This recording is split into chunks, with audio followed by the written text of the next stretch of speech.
Բարի օր, հանրային ռադիոյի եթերում առանց տողատակի հաղորդաշարի հերթական թողարկումն է, ես Լևոն Սարդարյանն եմ, նախընտրական պաշտոնական քարոզ Վարշավի շրջանակում, այսօր իմ զրուցակիցն է ժողովրդավարական համախմբում կուսակցության նախընտրական ցուցակի առաջին համար վարչապետի թեկնածու Սուրեն Պետրոսյանը, բարև ձեզ։ Բարև ձեզ։ Պարոն Պետրոսյան, մինչ զրույցին անցնելը զգուշացնեմ, այն ինչ որ զգուշացրել եմ մնացած բոլորին, զրույցը տևել է ուղիղ 30 րոպե, 2 րոպե առաջ մոտավորապես, իսկ ակնարկեմ, որ ժամանակը ավարտվում է, ժամանակը ավարտվելուն պես ես ստիպված կլինեմ ձեզ ընդհատել, այնպես որ կանխավ ներողություն եմ խնդրում։ Պարոն Պետրոսյան, հիմա տեսեք, տարատեսակ սոցիոլոգիական հարցումներ են հրապարակվում վերջին շրջանում, եւ այդտեղ դուք ֆավորիտների թվում, այսպես ասեմ, չկա։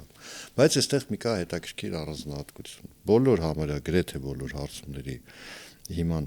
վրա, եթե գնանք այդ տարբերակի վրա, մոտ 70%-ը բնակչության կողմնորոշված չէ կամ չի ցանկանում ասել, թե ում են տալու իրենց ձայնը։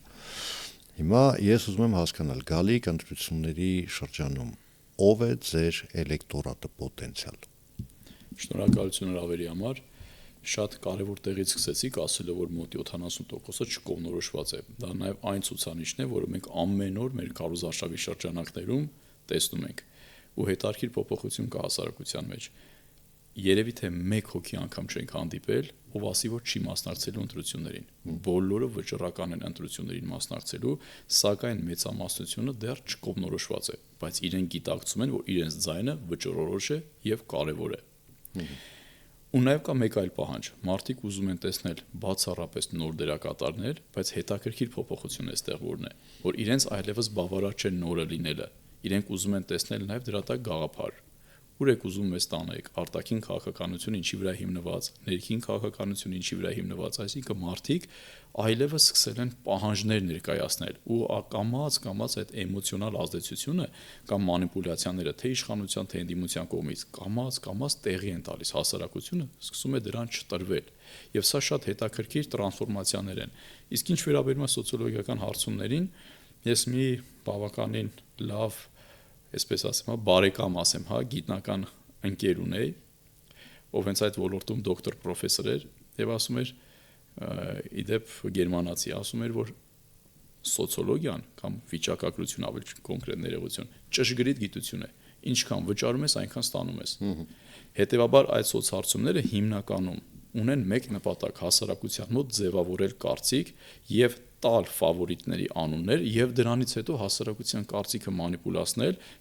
առաջ բերելով ամենակեղծ ու կործանարար թեզը՝ ձայների փոշիացում, ասելով, որ հարգելի հայրենակիցներ, գնացեք, ընտրեք այս ֆավորիտներին, որ ձեր ձայնը չփոշիանա։ Իսկ եթե այդ մարդիկ իրականում ընդդիմություն են կամ ուզում են ինչ-որ մի իրականություն փոխեն, իրենք ոչ թե պետք է հասարակությանը պարտադրեն ընտրության գնալ հիմքում դնելով տեխնիկական կոմպոնենտը եւ իրենց կողմից ձևավորված ֆավորիտների առաջնահերթությունը, այլ ասեն գնացեք, ձեր ընտրությունը կատարեք ելնելով այս արժեքներից, համոզմունքներից, գաղափարներից եւ այլն, եւ ոչ թե հիմքում դնել տեխնիկականը։ Եվ մի ցավալի այլ երևույթ է նկատվում այսօր, մարդիկ իրենց լեգիտիմության եւ վստահության պակասը ուզում են լրացնել մեր նման համեմատաբար նոր դերակատարների մասնակցությունը սահմանափակելով եւ մեզ մեղադրելով, որ իրենց ձայները մենք ենք տանելու։ Եթե ուզում եք մրցեք, եկեք մրցենք գաղափարական դաշտում։ Ինչ է նշանակում ձեր վստահության պակասը լրացնեք իմ չմասնակցության շնորհիվ։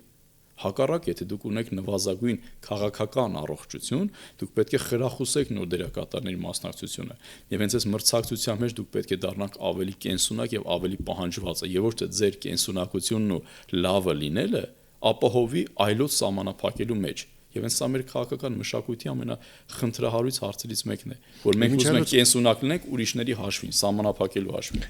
Իմիջիալ ձերկու նկատառում, տեսեք, ինչ վերաբերում է սոցիոլոգիական հարցումներին, ես հիշեցի ընթացքում 99 թվականին Վանո Սիրադեղյանն էր այդ թեզը առաջ բերել, ասում տեսեք ինչպես են նենգափոխում, ասում ենք հարցում են անցկացնում, այնտեղ մի գրաֆիկով գնում է անձի պոպուլարությունը, մյուսում գնում է անձի ազդեցությունը քաղաքական դաշտի կամ գործընթացների վրա։ Ասում է հետո, եթե ասենք հնարավոր է որ մարդը ազդեցություն ունի, բայց պոպուլյար չի, տեղերով փոխում են, ասում են գիտեք ինչ կա, էսա։ Այսինքն թիվը ճիշտ է, բայց մատուցման եղանակը այլ է։ Հիմա երկրորդ նկատառումը, տեսեք, դուք ասում եք, որ հիմնական, այսպես նոր դերակատարներին ուղղվող մեղադրանքներից մեկն է, որ դուք գալիս եք ձայներ եք փոշիացնում, որ այդ ձայները գնալու են այստեղ այնտեղ։ Պայմանական շատ տարանջատում անեմ, կա նման խնդիր ու այդ գզվրտոցը, եթե թույլ կտակ այդպես ասել, հիմնականում անդիմադիր դաշտում է լինում, որտեղ իշխանությունը ինքը ասում է ես մենակ եմ, ես ոչ մեկից ոչ ձայն եմ ուզում, ոչ ձայն եմ տանել, բայց անդիմությունը ասում է դու եկել ես իմ ձայները փոշիացնել, հետեւաբար դու ուրեմն իշխանության կողմից ես։ Հիմա այդ անդիմության հիմնական դերակատարները իրանք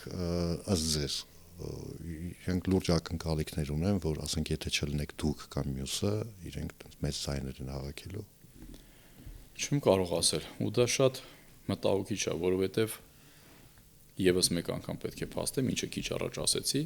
իրենց վստահությունը փորձում են բարձրացրել մեզ սահմանափակելով, այսինքն այդտեղ կա այլևս լրջագույն խնդիր, շատ մեծ խնդիր։ Եվ եթե մեզ մեղադրում են չմիավորվելու եւ այլն մեջ, նախ առաջին հերթին խնդրեմ դուք միավորվեք։ Եթե դուք այդպես հասուն քաղաքական գործիչներով չեք կարողանում միավորվել մեկ ճակատ ձևավորել, ապա ինչ եք ուզում ինձնից։ Երկրորդը՝ ի տարբերություն ձեզ շատերիդ, մեր միավորման հիմքում երբեք ընկած չի կարող լինել ֆինանսը, փողը կամ մանդատը։ Եթե մենք ձեր հետ չունենք գաղափարական ընդհանրություն եւ ասում ենք դուք եւ իշխանությունը փոխհամաձայնեցված իշխանության առանցքային հենասյուներն եք։ Եթե ես ձեր հետ չունեմ գաղափարական, տեսլականի, արժե համակարգի որևէ ընդհանրություն, ես ձեր հետ չեմ կարող ուղակի միավորվել։ Պետք է չի, եթե ես միավորվեմ ձեր հետ, ես կդավաճանեմ ինքս ինձ։ Եվ մյուս ամենացավալի կոմպոնենտը, որ մեր քաղաքական համակարգի ճգնաժամը շարունակվում է ու ավելի է խորանում։ Դա պատճառը այն է, որ հիմնական բոլոր դերակատարները, անխտիր բոլոր քաղաքական այս գործընթացը եւ նախընտրական արշավը տեսնում են բացառապես որպես ծախս եւ մարդկանց են դիտարկում որպես ծախս։ Այն հիմնական կոնսոլիդացիաները չակերտավոր անունը չտամ ուշադրություն դարձրեք, ինչի շուրջ են տեղ ունենում։ 2-3 անձանց մասին է խոսքը գնում, չէ՞, դիմադիր դաշտում կոնսոլիդացիա։ Իշխանության մասին չեմ խոսում, ամեն ինչ իրենց հետ պարզ է, բոլորը գիտեն եւ ես ասել եմ, մեր համար ազգային անվտանգության առաջնային սպառնալիք իշխանությունն է ընդդիմության հետ միասին։ Գնահատական ես միշտ տվել եմ։ Քանի որ ընդդիմության մասին են խոսում, դրա համար եմ ասում։ Կոնսոլիդացիոն գործընթացներ են գնում։ Հիմա մեր քաղաքացիներին հարց։ Ինչ է կարծում այն դերակատարները, ովքեր դրանց առանցքում կանգնած են, 2-3 դերակատարները, դուք կարծում եք, որ դրանք գաղափարական իմաստով կոնսոլիդացիաներ են, այսինքն այդ մարդիկ են, ում անձի եւ գաղափարի շուրջ միավորվելով Հայաստանը հնարավոր է ճգնաժամից դուրս բերել, եւ եթե ուշադրություն կդարձնեք, կտեսնեք, որ 2-3 դերակատարի պարագայում էլ կոնսոլիդացիոն սկզբունքը ոչ թե գաղափարն է, արժեքը, սկզբունքը, տեսլականը, այլ բացառապես ֆինանսը եւ ռեսուրսը, այսինքն process-ին նայում են որպես ծախս։ Եվ այստեղ կրկին որևիցե մեկին չվիրավորելով ամենայն հարգանքով բոլորի նկատմամբ առաջ է գալիս քաղաքական գիտության մեջ կարևոր ու հայտնի մի եզրույթ, կոչվում է քաղաքական վարձկանների ինստիտուտ։ Մարդիկ են, ովքեր քաղաքական դաշտում ինչ որ ճանաչելիություն ունեն, թողնում ենք մի կողմ իրենց որակը, բովանդակությունը, եւ այդ մարդիկ հետը տեղափոխություններ են իրականացնում, կախված որտեղ ավելի շատ ռեսուրս կա։ Եվ եթե մեր դաշտում նայեք, կտեսնեք քաղաքական վարձկանների ինստիտուտը ինչ աստիճանի կայացած է։ Այդ մարդիկ 3 տարի առաջ միտեղ էին, ու այդտեղ ոչ թե գաղափարների բախում կար կամ տեսակետների։ Մեկը հանկարծ հայտնվում են մեկ այլ տեղ, որտեղ ռեսուրս ձևորվեց։ Մեկը մեկ տարի հետո մեկ այլ տեղ։ Սա կոչվում է քաղաքական վարձկանների ինստիտուտ։ Հետևաբար մեր կարևոր խնդիրներից մեկը պետք է լինի այս քաղաքական համակարգի ճեղքումը եւ դուրս գալ այս համակարգից եւ ձևավորել ամբողջությամբ այլ քաղաքական մշակույթ։ Այն օրակարգերի շուրջ այսօր տարվում է քաղաքական բանավեճեր եւ այլն, դրանք մանիպուլյացիաներ են, դրանք կեղծ օրակարգ են, որով հասարակությանը փորձում են ասել այն, ինչը ինքը ակնկալում է լսել, հա, թոշակը բարձացավ, 500,000 աշխատատեղ կբացեմ, ամեն ինչ անվճար կլինի եւ այլն։ Սրանք հասարակությանը ճգնաժամի մեջ պահելու կարևոր խոսույթներ են, շատ կարևոր, եւ ազգային թակարդը ավելի ամուր դարձնելու։ Շատ լավ։ Ցույց տվեք այն ուղին, որով դուք դուրս եք բերելու կամ դուք պատկերացնում եք, թե ինչպես պիտի դուրս բերվի երկիրը ճգնաժամից, ընդ որում չմոռանանք նաեւ ձեր կուսակցության անունը ժողովրդավարական համախմբում։ Ինչի շուրջ եք համախմբելու մարդկանց։ Ասեք, ժողովրդավարական համախմբումը քաղաքական կարևոր կատեգորիա է, որը կարելի ասել համահունչ է կամ նույնիսկ հոմանիշն է կենսունակ պետության, որի հիմքում ընկած են այն սկզբունքները, որը ամրագրված են մեր սահմանադրության մեջ։ Սոցիալական կոմպոնենտը, ժողովրդավարությունը, սահմանադրությունը, մի խոսքով եւ այլ, այսպես շարունակ։ Ինքը մոդելի մասին է։ Ու իդեպ յուրաքանչյուր պետություն, եթե ինքը գնում է ժողովրդավարության ճանապարհով, ոչ թե պետք է ինչ որ մի մոդել ուղղակի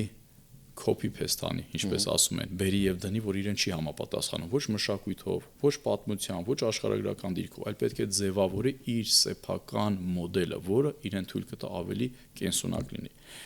Հիմա սա այդ մոդելի մասին է։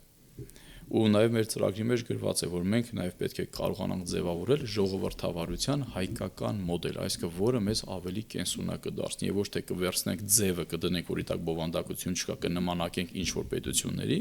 այլ այնպիսի մոդել կներդրվի, որը թույլ կտա, որ մենք լինենք ավելի կենսունակ։ Իդեպ, այս հարթությունում շատ կարևոր մի բան կա։ Չինաստանում շատ հետաքրքիր գիտական ուղղություն է, դիսցիպլինա առաջ գալիս, շատ, որը իդեպ անգլոսաքսոնական աշխարհը եւ ուղեղային կենտրոնները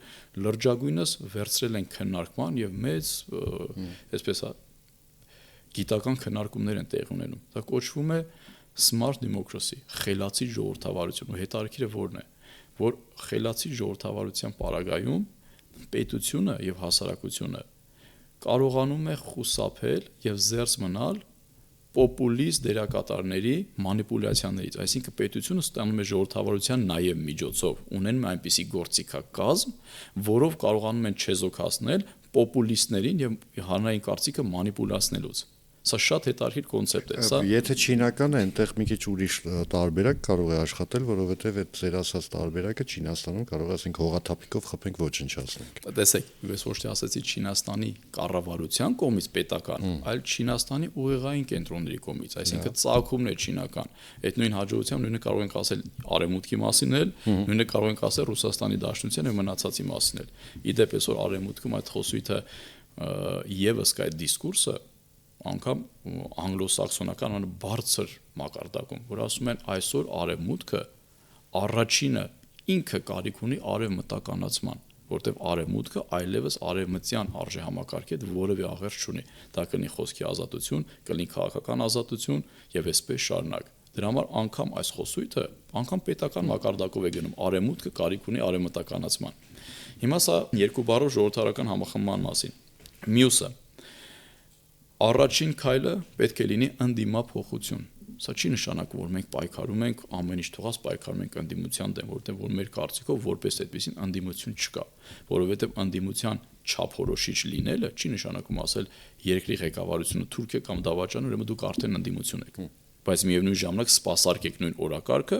ինչ իշխանությունը։ Ընդդիմություն լինել նշանակում է ունենալ հասարակության վերակառուցման գաղափարապես հիմնավորված մոտեցումներ, նոր տեսլական, նոր որակ, այլ քաղաքական մշակույթի կրող լինել, ունենալ պատասխանատվություն, ապագայի ռազմավարական մոդելավորում եւ այսպես շարունակ կարող եմ ասել եւ միևնույն ժամանակ զերծ լինել նախկին եւ ներկա բոլոր իշխանությունների թե ֆինանսական եւ թե գաղափարական կապանքներից, որովհետեւ մենք այսօր ամբողջությամբ այլ իրականության մեջ ենք գտնվում եւ այլ սպառնալիքներ եւ այլ հնարավորությունների առջեւ են կանգնած։ Հետևաբար ընդդիմափոխությունը, այսինքն այս քաղաքական համակարգին այլընտրանք, որակական այլընտրանք ձևավորելը, այլընտրանք ուղղակի չունի, այլ տարբերակ չկա։ Որից հետո է գալիս իշխանափոխությունը։ Տեսեք, դուք ասում եք, որ պետք է ձևավորվի պետության եւ ժողովրդավարության սեփական մոդել։ Դուք ասում եք, որ պետք է լինի ընդդիմափոխություն, իշխանափոխության մասին ասել եք արդեն բազմիցս դա գիտեմ։ Բայց որpիսի այս ամենը տեղի ունենա, մենք պետք է ունենանք մի բան, որը իմ սուբյեկտիվ կարծիքով մենք չունենք, դա կոչվում է քաղաքական էլիտա։ Էլիտա այն լավագույն իմաստով, բայց այդ էլիտայի ձևավորման համար պետք է ժամանակ։ Մենք ունենք այդ ժամանակը։ Անկախ նրանից մենք այդ ժամանակը ունենք թե ոչ, մեր միակ ճանապարհը դա է։ Չանենք ընդհանրապես չի լինի, սկսենք այսօր, հնարավոր է որ մոտ ապագայում դա ունենանք։ Այլ տարբերակ չկա։ Մոռացեք այլ տարբերակի մասին։ Հիմա այս գործընթացը նաև քաղաքական էլիտայի ձևավորման մասին է հենց։ Մեր համար այս պարլամենտի ընտրությունը, պարլամենտական ընտրությունը առաջին հերթին նաև հենց այդ հնարավորությունն է ինստիտուցիոնալ առումով ճեղքել այս փոխհամաձայնեցված խմբի իշխանությունը, մուտք ունենալ երկրի քաղաքական բարձրագույն ամբիոնին եւ կարողանալ այս օրակարգերը թե ինստիտուցիոնալ, թե ոչ ինստիտուցիոնալ տեսանկյունից ավելի հասանելի դարձնել, ավելի տարածել, սրա շուրջ կարողանալ նաև գործընթաց մոբիլիզացնել եւ այսպես շարունակ։ Դրա համար նաեւ մեր քաղաքացիները, ովքեր գնալու են հունիսի 7-ին քվեարկության, պետք է եւս կարողանան ձերբազատվել այս կապանքներից եւ մանիպուլյացիաներից։ Եթե ուշադրություն դարձնեք, կտեսնեք, թե իշխանությունը, թե ընդդիմությունը հասարակության ասում է, դուք գնում եք ընտրելու ուղիղ երկրի ղեկավար։ Այնինչ իրենք չեն գնում ուղիղ ընտրելու երկրի ղեկավար, իրենք ընտրում են պարլամենտ։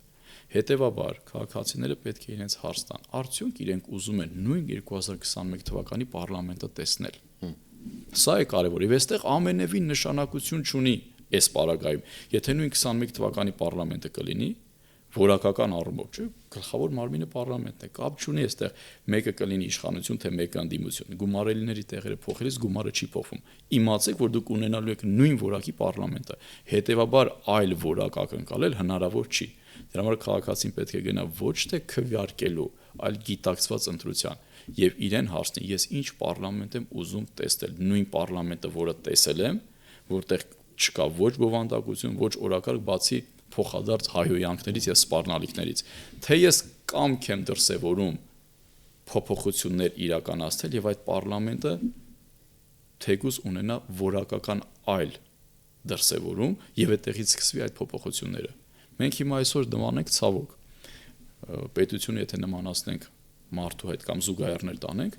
մենք որպես մարդ այսօր շատ հիվանդ ենք։ Եվ երբ ես ասում եմ մենք, ես բնականաբար ինչ չեմ առանձնացնում դրանից, առաջինը ես որպես հասարակության անդամ, մենք շատ ծանր հիվանդ ենք։ Այն մարդիկ, ովքեր գալիս են հասարակությանը, ասում են, գիտեք ինչ, ձեզ բժշկելու հնարավորությունը տվեք մեզ, գումարն է տվեք, մնացածն է տվեք հնարավորությունը, եւ ես ձեզ հունիսի 7-ից հետո կարող չասեմ, եւ դուք կարտանաք ամբողջությամբ այլ մարդ, առողջ, սպորտային կազմվածքով, հոգեպես առողջ, սա պետք է լինի հասարակության համար առաջին ազդանշանը, որ իրենց խափում են ու ստորաբար են խափում։ Հիվանդությունից առողջանալու եւ ապաքինման ճանապարհին առաջին նախապայմանը հիվանդությունը ախտորոշելն է։ Եվ իշխանությունը, եւ պարլամենտական ընդդիմությունը կամ տիտղոսակիր ընդդիմությունը երբեք թույլ չեն տալու, որ մենք ախտորոշենք, որովհետև ախտորոշման արդյունքում մենք դուրս ենք գալու անպայման իրենց վրա, կամ նախքին կամ ներկան երկուսը իրար հետ։ Ախտորոշումից հետո պետք է հասարակությունը կամք դրսևորի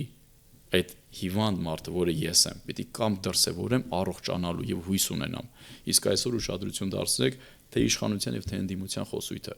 Բոլորի հիմքում ընկած է վտանգը, սպառնալիքը, այսպես պանիկա համատարած, եթե հանկարծ մեզ չընտրեք, իշխանությունը ասում է, վաղը Բաքուն կհարձակվի մեր վրա, մյուսը ասում է, եթե հանկարծ մեզ չընտրեք, 300,000 ադրբեջանցիներ կգան, կմտնեն ձեր տները եւ այլն։ Անկախ դրանից այստեղ որն է ճիշտ, որն է սխալ, դնում ենք մի կողմ, բայց այս օրակարգերի վրա քարոզչություն իրականացնել, հանրային կարծիքը պահել այսպես, հա, ապականված, սարսափի վախի մթնոլորտով, դուք չեք կարող դրական արդյունքի ձգտել։ Հետևաբար սրանք խնդիրներ են, որոնք պետք է հետզհետե հաղթահարվեն։ Դրա համար այս ճանապարհին շատ կարևոր է, որ նաև այս օրակարգերից անցում կատարվի, միմյանց վիրավորելու, ցածրացնելու, մեր մոտ անգամ միմյանց հետ երկխոսություն ու բանավեճը ոչ թե նպատակ ունի իսկությունը վերհանելու, ճշմարտությունը փնտրելու, այլ բացառապես մեկս մյուսին քաղաքականապես ոչնչացնելու համար։ Եթե այս մշակույթը կա, ոչ մի լավ բան երբեք տեղի ունենալ չի կարող։ Ուզում եք 500,000 դրամ սարքեք թոշակները, չի լինելու այսպիսի բան։ Դրա համար մենք ի տարբերություն շատերի ոչ թե գնում ենք պոպուլիստական օրակարգով, ասում ընտրեք մեզ, մենք վաղվանից գալու ենք 7 միլիոն աշխատատեղ բացենք Հայաստանում, այլ ասում ենք մենք սկիզբն ենք դնելու այս առողջացման գործընթացի ամենակարևորը։ Ու սա լինելու է պարբերաբար, սա չի կարող լինել մեկ օրում։ Ով ասում է մեկ օրում, դա ձեր առաջին թշնամին է։ Պարոն Պետրոսյան, ձեզ չեմ հարցնելու խորհրդարան անցնելու դեպքում դուք կոալիցիա կկազմեք կամ հնարավոր է արդյոք, որտեղ դուք բազմիցս այդ հարցի պատասխանը տվել եք, ասել եք ոչ մի դեպքում։ Հիմա, բայց գնանք մյուս տարբերակի վրա։ Հունիսի 7-ին տեղի ունեցան ընտրություններ, դուք դարձել եք մեծամասնություն։ Ստացել եք 50+ ձայն։ Եվ դուք ուզեք պիտի աշխատեք այն ինստիտուտների հետ, այն եղածի հետ, որ մինչև ձեր ասած վերափոխումներին հասնելը։ Տնտեսության ոլորտում ինչ պետք է արվի, որպեսզի մարդիկ վաղվա օրվա հետ կապված այդ ձեր ասած պանիկան չունենան։ Տնտեսական ոլորտում շատ մանրամասն ասել ես իհարկե չեմ կարող, ավելի ճիշտ ինձ իրավունք չեմ վերապահի, որովհետև մասնագիտությամբ տնտեսագետ, ընդհանուր գծերում ընդհանուր տնտեսագետ չեմ, բայց մի քանի կարևոր քայլ պետք է ասեմ, որը թեկուզ նեղ տնտեսական չի, բայց թեպետ տնտեսականով մի բանը կարող եմ վստահ ասել ու հետո շարունակել։ Նախ ամենակարևորը, առաջին հերթին պետք է սկսվի մեր ընդերքի ազգայնացման պարբերաբար գործընթաց։ Չեմ ասում միանգամից մեկ օրվա ընթացքում, որովհետև դա եւս կլինի պոպուլիզմ եւ չի կարելի, հա, մեր իրավիճակում գնալ այս աշխարհակաղակական турբուլենտ իրավիճակում սրացումների։ Դա կլինի պոպուլիզմ։ Դրա համար ընդերքի պարբերաբար ազգայնացում։ Սա առանցքային դեր եւ նշանակություն ունի, որովհետեւ մեր պատկերացրած հայկական պետությունում ընդերքը չի կարող շահագործվել այլ պետությունների կողմից, դա կլինի Ռուսաստան, կլինի Արևմուտք, եւ մենք օգտագործվենք որպես պոչամբար ընդհանրեն այս փոքր պետության մեջ եւ մեզ միայն բավարարվեն հարկեր վճարելով։ Երկրորդը, տնտեսական ոլորտում մեր համոզմունքն է, որ պետությունը պետք է ունենա որոշակի կարգավորիչ դեր, մասնավորապես նման խնդրահարույց ժամանակաշրջանում, աշխարհակաղակական նման փոփոխությունների ժամանակ պետության մասնակցությունը տնտեսության մեջ պետք է լինի մասնավորապես կրիտիկական ենթակառուցվածքների կառավարման հարցում։ Սա առանցքային դեր է։ Մյուս երրորդ ամենակարևոր կոմպոնենտը պետք է մենք կարողանանք առաջին հերթին միջավայրը սարքել բարենպաստ տնտեսավարողների եւ մարդկանց համար։ Սա ամենակարևորն է։ Անկամ ասեմ ես մի քիչ քաղաքական գիտության տեսանկյունից ասեմ սա, ու իդեպ դրան նաև գալիս է կամաց տնտեսական միտքը, ասում են, որ անգամ սև շուկայից խուսափելու կամ այդ այն տնտեսավարողները, ովքեր խուսափում են հարկերից եւ այլն, ասում են դրանց դեմ պայքարելու միջոցը ոչ թե նոր մեխանիզմների սահմանափակումների, տուգանքների, պատժի եւ այլն, այլ ձևավորել այնպիսի մտածողություն, որ տնտեսավարող սուբյեկտը երբեք ինքը անգամ չի ուզենա խուսափել պետությանը վճարվելիք հարկերից, որպես սոցիալականացման գործընթաց եմ ասում։ Հիմա, եթե քաղաքական տեսանկյունից քաղաքական համակարգը իր հիմքում դնում է այն սկզբունք, որ պետք է միջավայրը լինի բարենպաստ յուրաքանչյուր դերակատարի համար ինքնաիրացվելու համար եւ ոչ թե կան ֆավորիտներ, տնտեսական համակարգը ինքնաբերաբար է գնալու զարգացման։ Ու այստեղ նաեւ շատ կարեւոր է, որ մեր այս իրավիճակում տնտեսական տեսանկյունից մենք առաջնահերթությունը տանք սահմանամերձ համայնքներին, որովհետեւ այսօր իմ խորին համոզմամբ մեր ամենամեծ սպառնալիքներից մեկը անհամաչափ զարգացումն է։ Մենք այսօր ունենք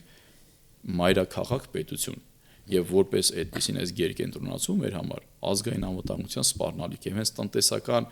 խրախուսման միջոցներով է պետք, որ մեր հասարակությունը ոչ միայն չլքի համայնքները, հատկապես սահմանապահ համայնքները, այլ նաեւ դրան գնան զարգացման, բայց մոտեցումների կամ տեխնիկական գործիքների մասին բնականաբար ես ինձ իրավունք չեմ կարող վերապահել, ուղղակի մի քանի կարևոր կոմպոնենտ ասեցի, բայց առաջնային այդ միջավայրի ձևավորումն է։ Շատ լավ։ Միջավայրի մասին խոսք գնաց, ըստ էության խոսեցիք սահմանամերձ սահմանապահ բնակավայրերի մասին, այստեղ արդեն ավտոմատ գալիս ենք անվտանգային միջավայրի։ Արտաքին քաղաքականության դաշտում Հայաստանը հիմա հայտնվել է բավական ոչ մեր մեղքով, այդպեսին է ընդհանուր առմամբ իրավիճակը турբուլենտային գոտում ենք հայտնվել եւ այստեղ պետք են այսպես արմատական լուրջ լուծումներ, մոտեցումներ եւ հիմա բնականաբար քաղաքական դաշտում գնում է հիմա դու ես մոտարապես ես կարգի դիսկուրս, այսինքն ես սա այսպես եմ պատկերացնում, չէ, որովհետեւ դու հիմար ես։ Դուք իմ իմանալով հիմար չեք եւ ինչ եք դուք առաջարկում այս դեպքում։ Ուրեմն ամենակարևորը արտաքին քաղաքականությունը միշտ ացանցիալ է ներքին քաղաքականությունից։ Արտաքին քաղաքականությունը առանձին իր կյանքով ապրող ինչ որ մի իրականություն չէ։ Դրա համար մինչև արտաքին քաղաքականության մասին խոսելը դուք պետք է ասեք, մենք որպես պետություն ուր են գնում, որպես ազգ ինչ ենք ուզում ընդհանրապես։ Դրանից է բխում արտաքին քաղաքականությունը։ Շատերը ինչ որս չգիտեն, որ մենք մոտ 30 տարի արտաքին քաղաքականության ռազմավարություն չենք ունեցել։ Մոտ 30 տարի, ասեք ինչի մասին է խոսքը։ Այսինքն, որովհետև մենք տեսլական չենք ունեցել, մենք ինքնահոսի ուղղակի ապրել ենք։ Դրա համար թե տնտեսական ասել են արել ենք։ Դե բնականաբար, թե տնտեսական համակարգը, որի մասին քիչ առաջ խոսեցինք, թե քաղաքական եւ արտաքին քաղաքական համակարգը, ինքը միշտ բխում է մեր այս քաղաքական համակարգից մենք որպես պետություն ինչ ենք ուզում։ Դա համար երբ մենք ասում ենք հայկական պետություն պետք է լինի գաղափար, սա չի նշանակում ազգայնամոլություն։ Հակառակը հայկական պետության հիմքում ընկած մեր լոկալ քաղաքակրթությունը, մեր մշակույթը թույլ է տալիս, որ մենք լինենք կապող օղակ տարբեր աշխարհաքաղաքական բևեռների համար։ 1. Ելնելով այս սկզբունքից, շատ կարևոր է, հիմա այսպես պարբերաբան եմ գալիս, որ մենք այս տուրբուլենտ իրավիճակում որևիցե կերպ չլինենք հակաարևմտյան, հակաիրանական, հակառուսական եւ անգամ այս իրավիճակում հակաթուրքական։ Կարող է վիճելի բան եմ ասում շատերի համար, բայց ես ասում եմ ձեզ ճիշտ է։ Այս իրավիճակում այդ հակաների սկզբունքով չենք կարող շարժվել, մասնավորապես որ տարածաշրջանը շարունակ ոչ թե փոփոխությունների, այլ վերաձևավորման մեջ է գտնվում։ Սա մեզ համար մանավանդ մեր այս խոցելի իրավիճակի համար կարող է լինել մահացու։ Սա ամենակարևորն է։ Եվ այստեղից նոր արդեն պետք է բխեցնել մնացած գործընթացները։ Սա ամենակարևորն է, որովհետև այսօր ցավոք հասարակությանը շարունակաբար մանիպուլացնում են այս բարդ եւ բազմաբևեռ աշխարհում այսօրվա, ասելով որ հիմա մի րոպե, մենք գնում ենք դառնանք ռուսի գուբերնիա, թե Թուրքի վիլայետ։ Այս պարզագույն ճղճիմ գավառական մտածողությունը մեր համար ամենամեծ սպառնալիքն է։ Եվ ցավոք այսօր կան նույնիսկ դերակատարներ, նույնիսկ չէ, մեծամասնությունը, որ արտաքին քաղաքականության պարագայում մարդկանց քաղաքականության մասին խոսելիս ասում են, որ մեր փրկությունը շատ պարզ է։ Գնում ենք Ռուսաստան, դառնում ենք անվտանգ։ Գնում ենք Եվրոմիություն, դառնում ենք անվտանգ։ Ու պարզագույն պատկերներ են այսպես մարդկանց տալիս։ Այս ամենը գոյություն չունի։ Մեր միակ կարևորագույն խնդիրը, որ այսօր առաջին հերթին դիլուծենք, ոչ թե միակ, այլ կարևորագույն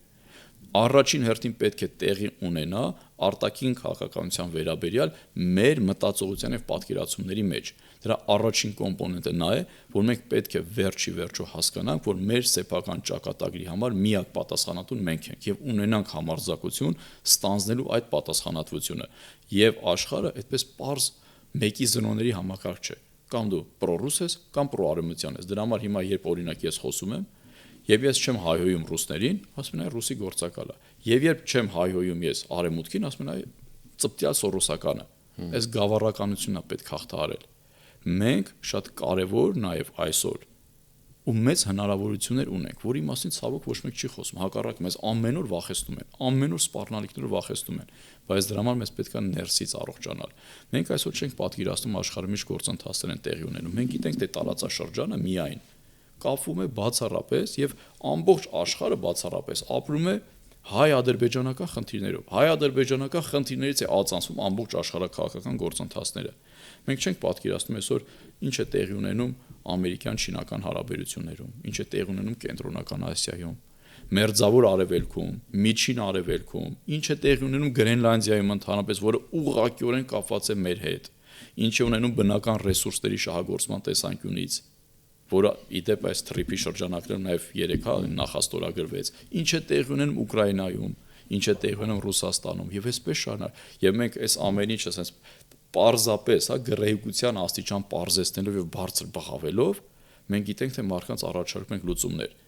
Եվ նաև ասում դե վերջ հիմա ասեք, հիմա գնում ենք Ռուսաստան, թե Ամերիկա, վերջը չհասկանցանք ձեզնից։ Գնում ենք դեպի Հայաստան, սա է կարևորը, որովհետև բացառապես մեր քաղաքակրթական առանցքի շուրջը հնարավոր լիներ կենսունակ։ Ու իդեպ միայն այս պարագայում է, որ նաև մեր առանցքի շուրջ եղած ժամանակ մենք ընդունելի կլինենք նաև գերտերությունների համար, որովհետև այս տարածաշրջանը երբեք որևիցե մեկը չի հանդուրժելու, որ միայն մեկի գերիշխանության տիրույթում լինի։ Երբեք ինչքան մենք գնանք այդ ճանապարհով, կապ չունի պրոռուսական թե պրոարևմտյան, մենք միշտ լինելու ենք կռվախնձոր։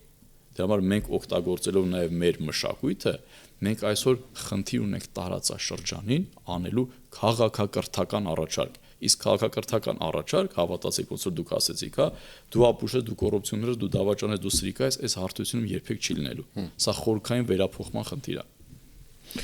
Դրան գումարած, եթե ինքդ քեզ չհարգես, քեզ ոչ ոք չի հարգելու։ Շնորհակալություն զրույցի համար, հիշեցնեմ այսօր նախընտրական պաշտոնական քարոզարշավի շրջանակում իմ հյուրն էր ժողովրդավարական համախմբում կուսակցության նախընտրական ցուցակի առաջին համար վարչապետի թեկնածու Սուրեն Պետրոսյանը,